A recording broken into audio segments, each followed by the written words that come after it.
Hello, America. I'm Mark Levin, and this is Life, Liberty, and Levin Saturday, the weekend before the election. Very, very important. Well, you've heard it all by now. We, the American people, according to the Democrat Party and their surrogates in and out of the media, according to their candidate for president, Kamala Harris, and their candidate for vice president, Tim Walz, we're a combination of neo-Nazis, racists, fascists, extremists, garbage. The problem with Kamala Harris and Tim Walz and their media and their mouthpieces is they don't know who we are. We're the American people, and we've had it up to here with them, with the 1619 Project, with CRT, with Bernie Sanders and Tlaib and Omar and AOC. We've had it up to here with their presidents of their Ivy League schools and their professors. We've had enough of it. And we have an opportunity on Tuesday to take our country back from them. Who are we? We are red-blooded Americans who stand on the shoulders of men and women who've come before us, who have fought so we could have the greatest country on the face of the earth. Kamala Harris says, let's turn the page. Let's forget about the past. We need new leadership. What, her? Let's not turn the page.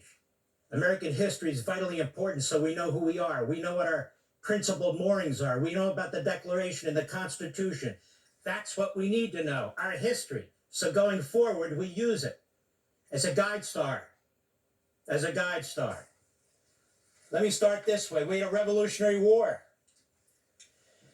We've had almost 2 million men and women who have died for this country so we can live the kind of lives we have today.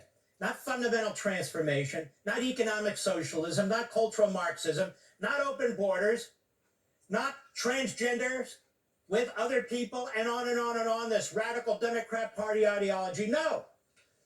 No. We're red-blooded Americans. Let's start. April 1775, the Battle of Lexington and Concord. June 1775, the Battle of Bunker Hill. December 1775, the Battle of Quebec. June 1776, the Battle of Charleston. Kamala Harris went to Washington's Crossing. She doesn't have the foggiest idea what took place at Washington's Crossing. The soldiers and the volunteers, they were dying. It was freezing that Christmas as they were preparing for the Battle of Trenton across the Delaware in December 1776. Thomas Paine, The American Crisis, his pamphlet was so powerful that George Washington read it to those troops and had his other generals to read it. These are the times that try men's souls. That's what he said. The summer soldier and the sunshine patriot will in this crisis shrink from the service of his country. But he that stands it now deserves the love and thanks of man and woman. Tyranny like hell is not easily conquered, yet we have this consolation with us, that the harder the conflict, the more glorious the triumph. And it went on. And that inspired them. The Battle of Trenton, December 1776, which we won.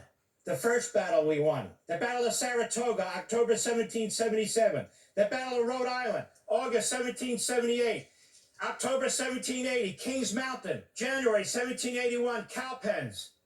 And the biggest battle of them all, where we won with the help of the French. Yorktown, October 1781. This isn't even taught in American history anymore. This is who we are, Kamala Harris. As you denounce us and then pretend you want to unite us. You don't want to unite anybody. And in the course of that, there was a meeting in Independence Hall in Philadelphia. They called it the Second Continental Congress, the delegates from the various colonies. And they came up with a document to announce to the whole world the Declaration of Independence, what they were doing. And they looked at the ancients. They looked at the Judeo-Christian history, and they got the thoughts, the language, the belief system, going back to the ancients. Turn the page. We're not turning any damn page. You know what's on that page? The Bible, American history, the Reformation. What does Kamala Harris want to replace it with? We hold these truths to be self-evident, that all men are created equal, that they are endowed by their Creator with certain unalienable rights, that among these are life, liberty, and the pursuit of happiness, and that to secure these rights, governments are instituted among men, we the people, deriving their just powers from the consent of the governed, us.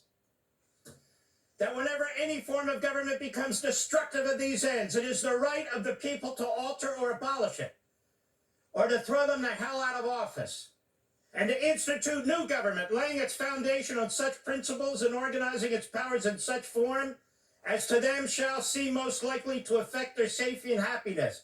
That's us. We get to decide our future and the future as a nation. Not Kamala Harris, not the media, not academia, you. Prudence indeed will dictate that governments long established should not be changed for light and transient causes. And accordingly, all experience has shown that mankind are more disposed to suffer, while evils are sufferable, than to right themselves by abolishing the forms to which they are accustomed.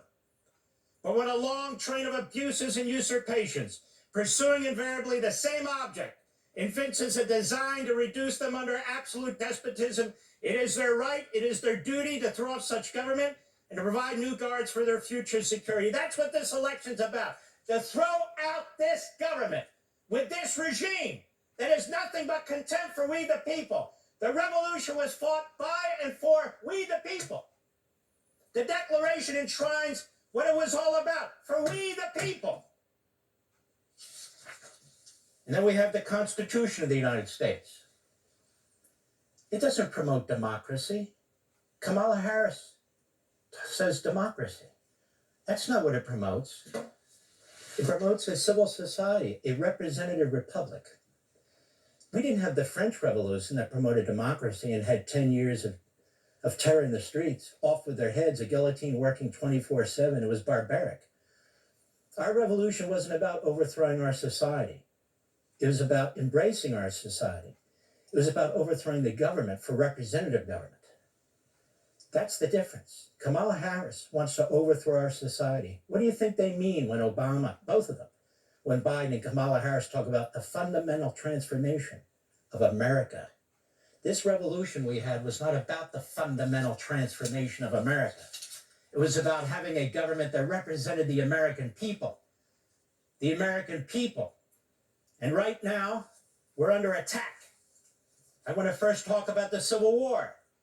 Another battle, I guess, of neo-Nazis, fascists, radicals, extremists, and garbage. Over 700,000 casualties. The only nation on the planet that had a civil war to abolish slavery. And it was the Democrats who started the war because they wanted to enshrine it forever. It was the Republicans who had to put it down. And the battle, and the men lost in the bloodiest war in American history, the Battle of Gettysburg, the Battle of Antietam, the Battle of Chancellorsville, the Battle of Bull Run, the Battle of Fort Sumter, the Battle of Shiloh, the Battle of Fort Henry, the Battle of Fredericksburg, the Battle of Philippi, the Battle of Wilson's Creek, the Battle of the Spotsylvania Courthouse, the Battle of the Wilderness, the Battle of Atlanta, the Battle of Ball's Bluff, the Battle of Belmont, the Battle of Hampton Roads, the Battle of Hatteras Inlet Batteries, the Battle of South Mountain, the Battle of the Monitor and the Merrimack, the Battle of the Cross Keys in Virginia, the Battle of Franklin, the Battle of Perryville. American red-blooded citizens, not neo-Nazis, not garbage. We the people. We the people, that's what this country exists for. Not the ruling class, not the Democrat Party, not the media, not academia, not these phony self-appointed elites and masterminds. This election is about us versus them. Whether you're Republican or Democrat or independent, you got to wake the hell up and see what's going on in this country. And in that vein, I want to inspire you. I'm going to do something that's never done here.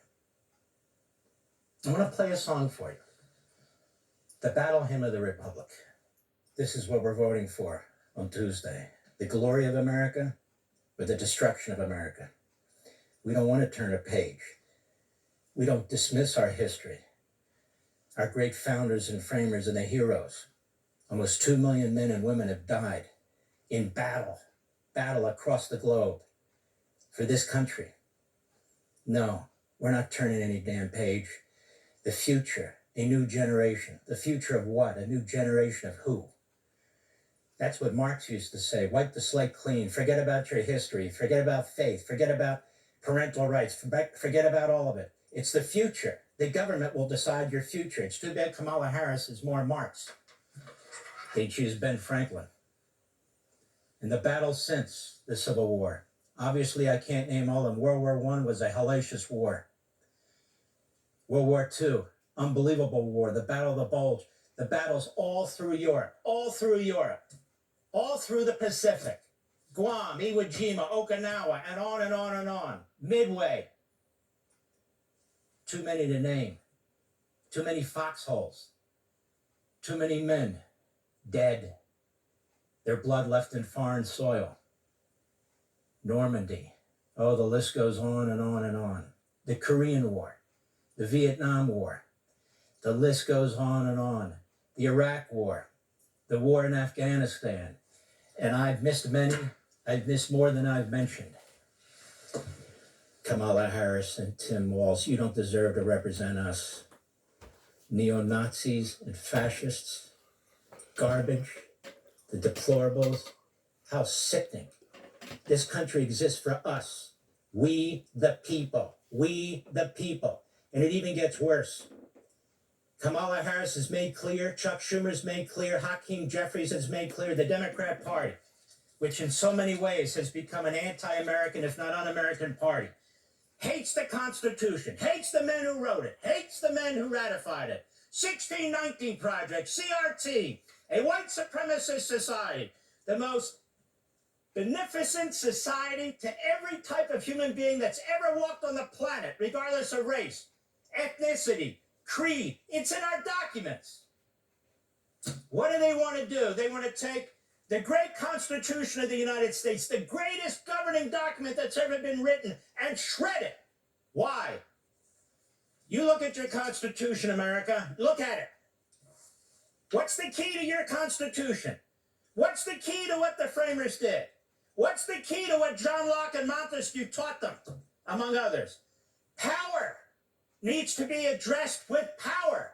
Power needs to balance power. You can't have pure democracy. That's a mobocracy, like you see in the streets in 2020. You don't want a centralized police state. We've seen those all over the world too. And we are getting closer to both. And so what's Kamala Harris want to do? Attack the separation of powers. Your Constitution is about separation of powers. 3 branches of government, delineated, limited authority, an independent Supreme Court and judiciary. Even the legislature. It's not one body like a parliament in Europe. It's bicameral. There's 2 pieces to it with staggered elections. They didn't want democracy. They wanted republicanism with a little R. They didn't think the majority should be able to vote whether you have natural rights, First Amendment rights, Fourth Amendment rights. No, they enshrined them in a republic. The Electoral College set up so every corner of the country has a say in who the president and the vice president will be. Not the 11 biggest blue states controlling the whole country. They had the states setting the voting procedures, not the federal government. The Appointments Clause, where a president actually has to seek the advice and consent from the United States Senate before they can make senior position. Checking power, balancing power. The First Amendment, free speech, freedom of association, free exercise of religion. Second Amendment, the right to bear arms. This came after the Constitution, but was added to it. Due process rights, equal protection rights on the 5th, and then later added to the states through the 14th Amendment. 6th Amendment, the right to assistance, effective assistance of counsel. 8th Amendment, against excessive punishment and fines. But here's the problem. Kamala Harris and her party have made clear they don't support separation of powers. They want to destroy the independence of the judiciary, one branch of the government. They want to add 4 seats to the Supreme Court, put 4 radicals on it, and create a Politburo. That is a direct attack to the heart of this republic. What else? They want to eliminate the Electoral College. Tim Walz said it, and Kamala Harris wants it, and the Democrats want it. That means 11 blue states with the largest population will decide forevermore who the president and the vice president of the United States is. Seems to me if you're going to get rid of the Electoral College, you might as well get rid of the Senate. Why, Mark?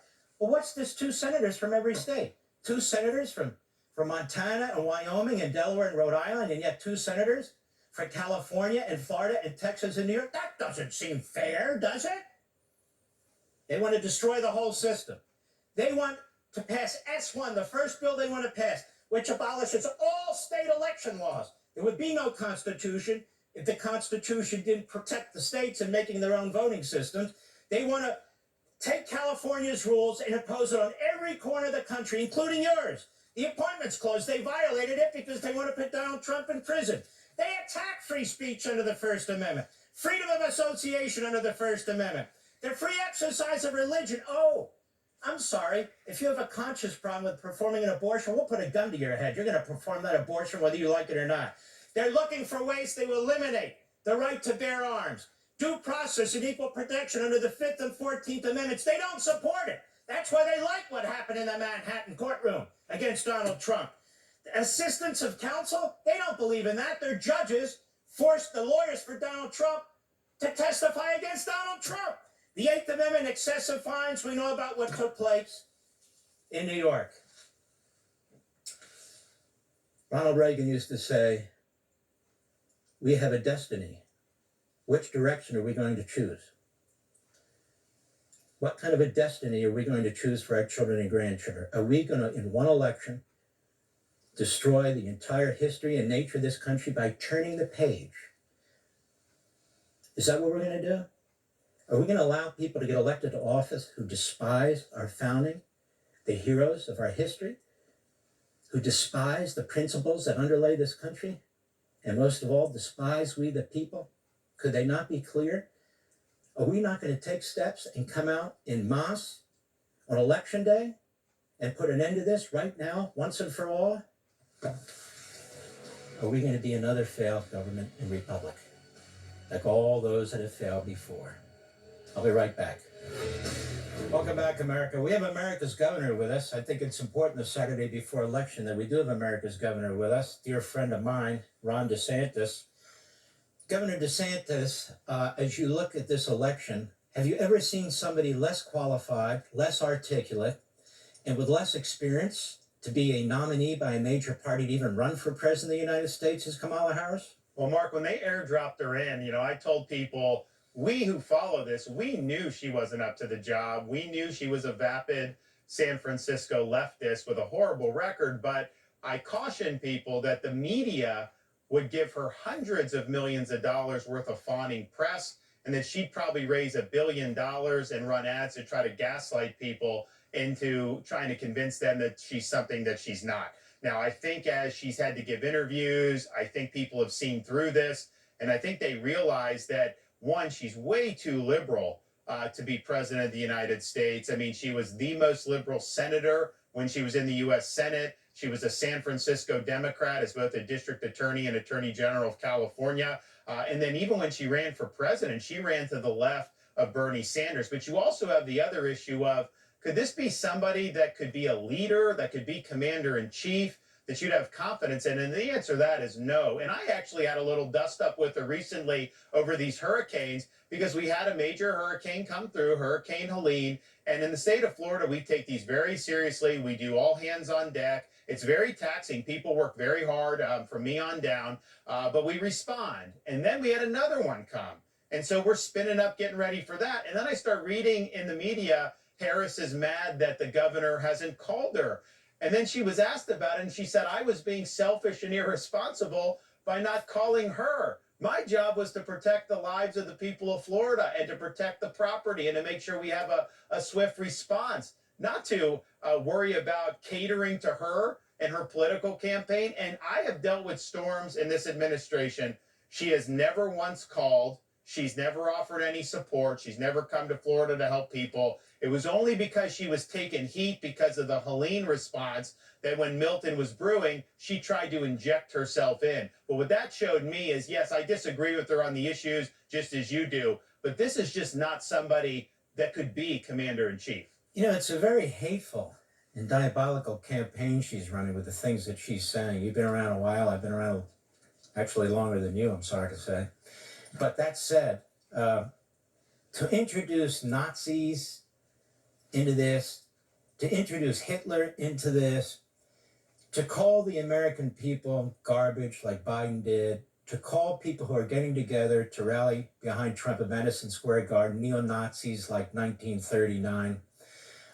This constant put down of the American people, tens of millions of Americans, many of whom have fought for this country, many of whom are doctors and nurses and so forth and so on.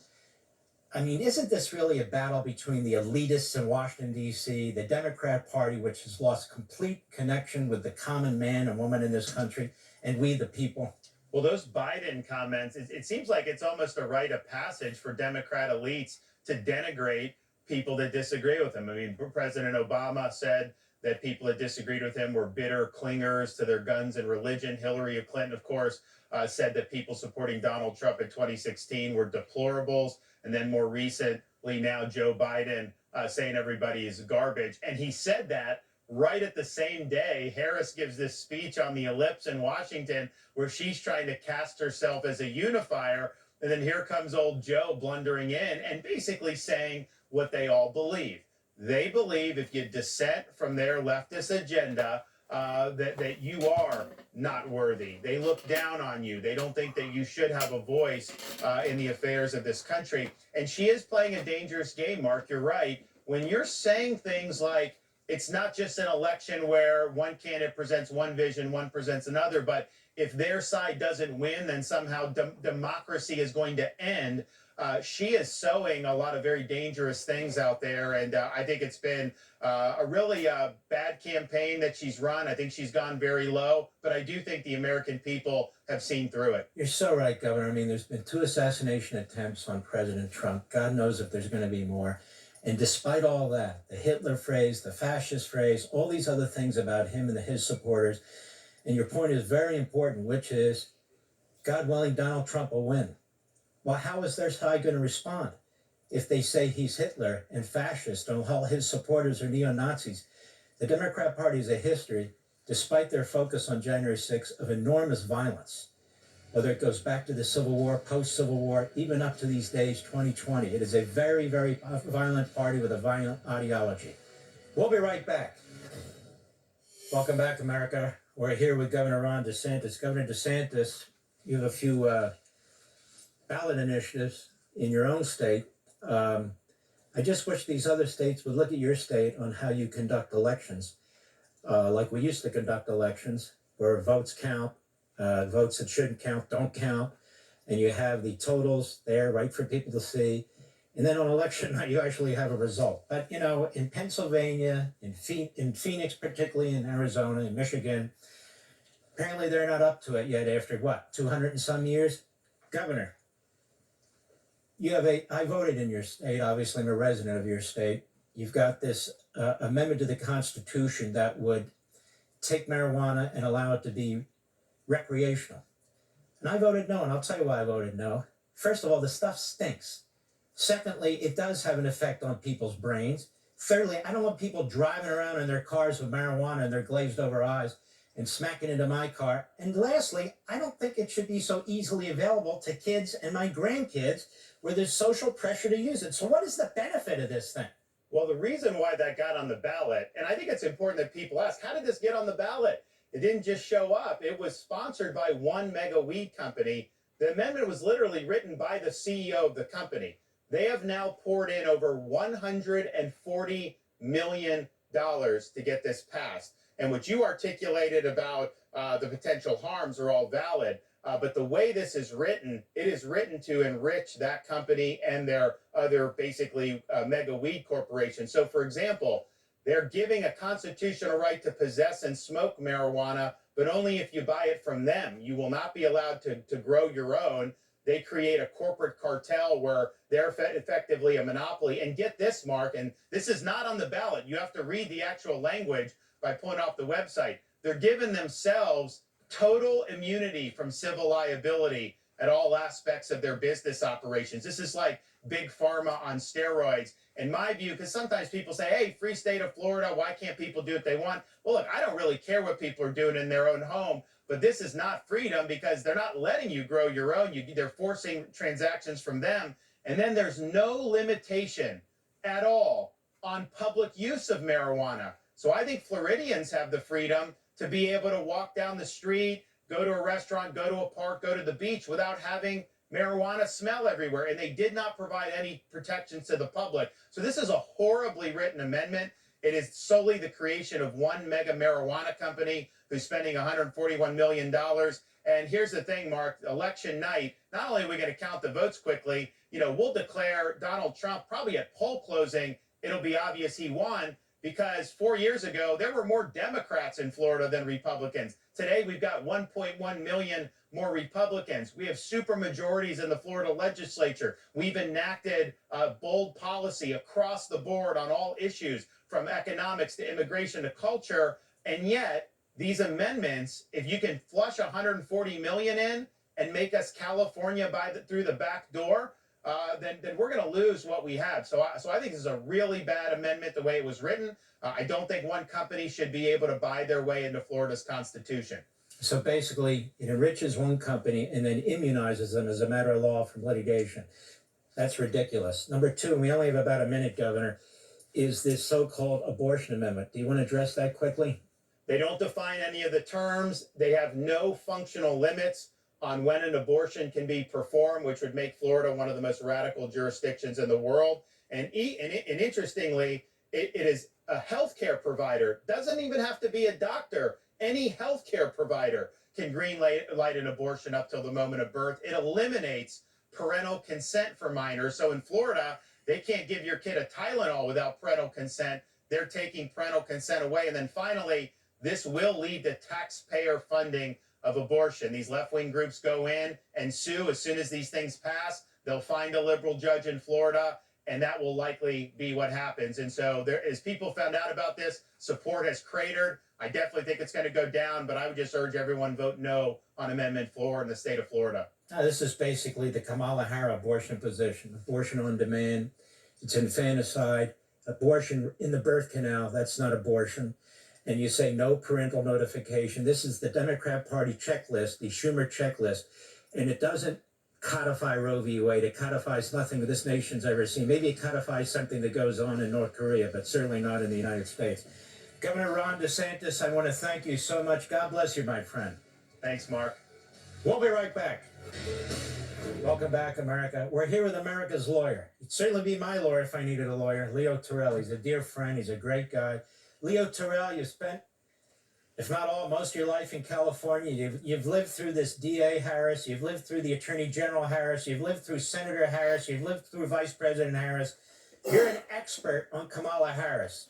Should she be president of the United States? What should the voters be keeping in mind when they vote here? The voters should be afraid of Kamala Harris. Why? Because she literally destroyed California as a district attorney in San Francisco, where she ushered in sanctuary city, where she would not even seek the death penalty on a cop killer. When she became attorney general, and she basically destroyed the legal system. Why? Because she supported Prop 47. Mark, that's the bill that allows people to go out and steal $950 and never see a day in jail. And then she became a U.S. senator. And she has done nothing to benefit California. California has been partially destroyed because of Kamala Harris. She has the audacity to become president or want to run for president? No way. America cannot afford to turn into California, Mark. And Kamala Harris, Gavin Newsom, the left-wing radicals have done so. For her to even consider being the president of the United States is frightening. Look at her policies. Illegal immigration, universal. Sanctuary cities, universal. She doesn't believe in school choice. She loves DEI. She loves critical race theory. And I want to be clear about this as a black American, as an American. She wants to divide this country on hate and race and religion. She's not protecting Jewish Americans. She turned her back on Israel. She has blown up the economy. She refused to tell the American public what she would do. I'll tell you what she'll do. 4 more years of Joe Biden, America cannot afford it. And I'll tell you right now why we should vote for Trump. Because Trump represents you and I. He doesn't see color. He doesn't see ethnicity. He sees Americans. He cares. He cares about the working class, all classes. The Democrats, Kamala Harris, she cares about Kamala Harris. She cares about Hollywood. She cares about the elites. She doesn't care. And this is the great thing about Donald Trump. He's going to get record numbers, Mark, of blacks, of Hispanics, of Jews, of Catholics, of union workers. You know why? Because we want to save our country. I want to save our country. Kamala Harris is worse than Joe Biden.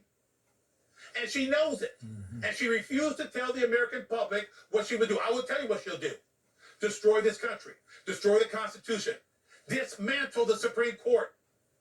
She wants to be a dictator. She wants to destroy the democracy of this great country. And that's why, if you love this country, you just don't vote. You go out and get 10 of your friends to vote for Donald Trump. Because that man cares about this country and he wants to save America. So beautifully put. You know, Leo, I think, what has she done for the black community? Nothing. What has she done for women? She yells about abortion. She lies about her position and Trump's position, but she's destroyed women's sports. And under her tutelage, or under her watch at least, we have endless number of women sold into sex slavery, mostly people of color who are coming across the border. She doesn't even talk about it. 325,000 missing unaccompanied minors. She doesn't even talk about it. She pretends I'll secure the border. She won't secure anything. Any final thoughts about it? Yeah, and I'm glad you brought that up because she has the audacity to think just because of skin color, we're going to ignore her incompetence? And for black Americans, they say, no, we're not going to do that. And for women, because of her gender, we're going to ignore that she has allowed over 330,000 children from the border to go missing. Identity politics is over. Democrats, you better wake up. You have to care about Americans. Kamala Harris doesn't care, and that's her problem. And that's why she will go down to defeat. And that's why you're America's lawyer, Leo Terrell. I want to thank you, my friend. God bless you. Appreciate you coming on. God bless you. Thank you. We'll be right back. Chào tất cả các bạn. Chào mừng các bạn đã đến với kênh YouTube của mình. Hôm nay mình sẽ hướng dẫn các bạn móc một chiếc lót ly với họa tiết bên trong có hình trái tim. Sau đó là có những đường kẻ sọc màu hồng và màu đỏ. Cuối cùng viền vào một hàng mũi sò màu đỏ phía bên ngoài. Đầu tiên sử dụng sợi màu đỏ, móc hàng thứ nhất và hàng thứ hai để tạo thành hình trái tim. Sang hàng thứ ba đổi sang sợi màu hồng. Mình sẽ móc gồm có mũi kép và mũi đơn. Sang hàng thứ tư, móc một hàng mũi nửa kép bằng sợi màu hồng. Tiếp đến hàng thứ 5, đổi sang sợi màu đỏ, móc tiếp một hàng mũi nửa kép. Hàng thứ 6, một hàng mũi đơn bằng sợi màu hồng, sau đó là viền bằng một hàng mũi sò. Ở đây mình sẽ sử dụng mũi sò gồm có 6 mũi kép chung một chân. Sợi mình sử dụng có kích thước là 2mm và kim móc có kích thước là 2.3mm. Nếu các bạn yêu thích video, hãy nhớ nhấn vào nút đăng ký kênh, like, share video để ủng hộ mình ra nhiều video hơn nữa nha. Và sau đây, hãy cùng mình theo dõi phần hướng dẫn chi tiết. Tạo vòng tròn mắt bằng sợi màu đỏ.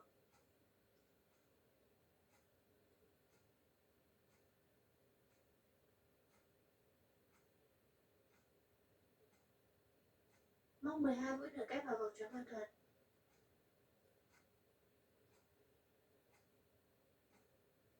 Mũi nửa kép thứ 3.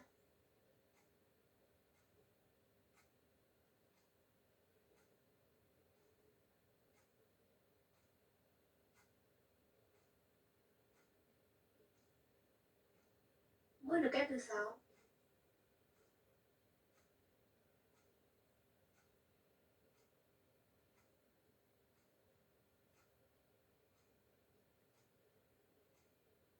Mũi nửa kép thứ 9.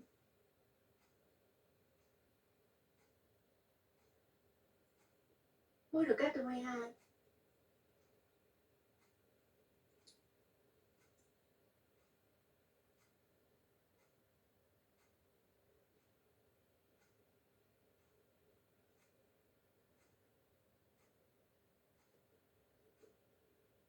Ba mũi xích.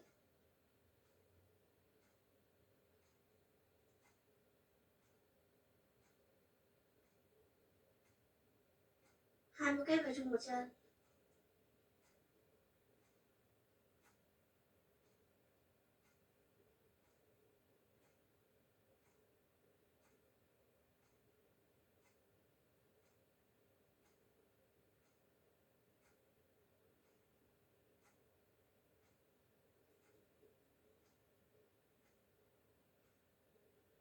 2 mũi kép chung một chân là từ 2.